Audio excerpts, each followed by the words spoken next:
বলুন। আজকে বসতেই দিল না, রাত্রি থেকে মাল নিয়ে এসে বসে দাঁড়িয়ে আছি, পুলিশ এসে বসতে দিল না, সব তুলে দিয়েছে। আমরা এখন কি করব, নিজেদেরই মাথা ঠিক নেই, কি করে বুঝতেও পারছি না কি করে আমাদের পেট চলবে, আমাদের কিভাবে সংসার চলবে। আমাদের যদি একটা টাইম করে দেয় তাতেও আমরা বসতে রাজি আছি, সেটাও আমরা মানবো, কিন্তু বসতে দেওয়া হোক এটাই আবেদন। হ্যাঁ, ছোট করে বসতে দিয়ে দিক। এখন মাল নিয়ে ফেরত দিয়ে চলে যাবো, আর কি করে, উপায় নেই, কিছুই বিক্রি বাটা কিছু হলো না। হ্যাঁ, আমাদেরও ফ্যামিলি আছে। আর জায়গা। আমার নাম সুবীর হাজিরা।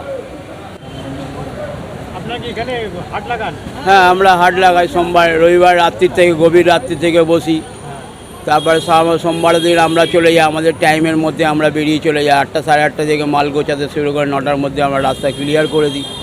কিন্তু বর্তমানে প্রশাসন যে আমাদের পরিস্থিতি করলো, সেই পরিস্থিতির মধ্যে আমাদের সংসার পেট কী করে চলবে, আমাদেরও তো সংসার আছে।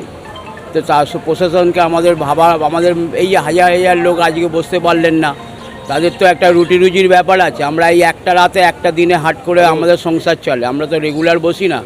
আমরা সেরকমভাবে মানুষের অসুবিধে যদি মনে করি, কিন্তু আমরা সেরকমভাবে করে উঠতে পারি না মানুষের অসুবিধা, কারণ আমাদের একটা রুলস আছে, যেই টাইমে বসতে দেওয়া হয় সেই টাইমেই আমরা উঠে পড়ি। হ্যাঁ, আমরা তো বসছি ফুটের সাইডেই, কিছু মানুষ রাস্তার ধারেও বসে, তারাও আমাদের রাস্তা থেকে সরে আসবে, ছোট করে দেবে, আমরা তো মেনে নিতে চাইছি। কিন্তু আমাদের মানবতারা যদি এখন প্রশাসন এবং সরকার যদি মেনে নেয়, তাহলে আমাদের সহায়তা হয়, আমাদের সংসারও চলে। আমরা এই একটা রাতে একটা দিনের ওপর নির্ভর করেই আমাদের সারাটা হপ্তাহ চলে। আমাদের সঙ্গে তো অনেক কর্মীরাও যুক্ত, আমাদের যে লেবাররা রয়েছে, কারিগর রয়েছে, একটা কারিগরের 3-4টে করে ফ্যামিলি। তো এইবার মনে করুন একজন মানুষের যদি 5টা কারিগরকে নিয়ে কাজ করে, তাহলে 5 × 3 ধরি 15টা করি কারিগর পেটের লাথি মারলো। এবার এই হাজার হাজার লোকের আজকের অবস্থা, লাখ লাখের ওপরের অবস্থা। তাই আপনাদের এটা আপনারা মিডিয়া আছেন, আপনারা প্রশাসনকে বলুন, আপনাদের মাধ্যমে আমাদের যদি পেটের রুজি রোজগার হয় সেটা আপনারাই দেখবেন।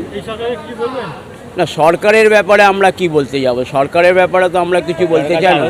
সরকারের কাছে তো আমরা আবেদন করছি, অনুরোধ করছি, জোরাত করে অনুরোধ করছি, যাতে হ্যাঁ, এই যে আমাদের মুটিয়ারা রয়েছে, এই মুটিয়া ভাইরা কত দূর দূর গ্রাম থেকে আসে, ওদেরও তো পেটের রুজি রোজগার ব্যাপার আছে। সরকারের কাছে আমরা আবেদন করছি। আমার নাম রতন মহান্ত।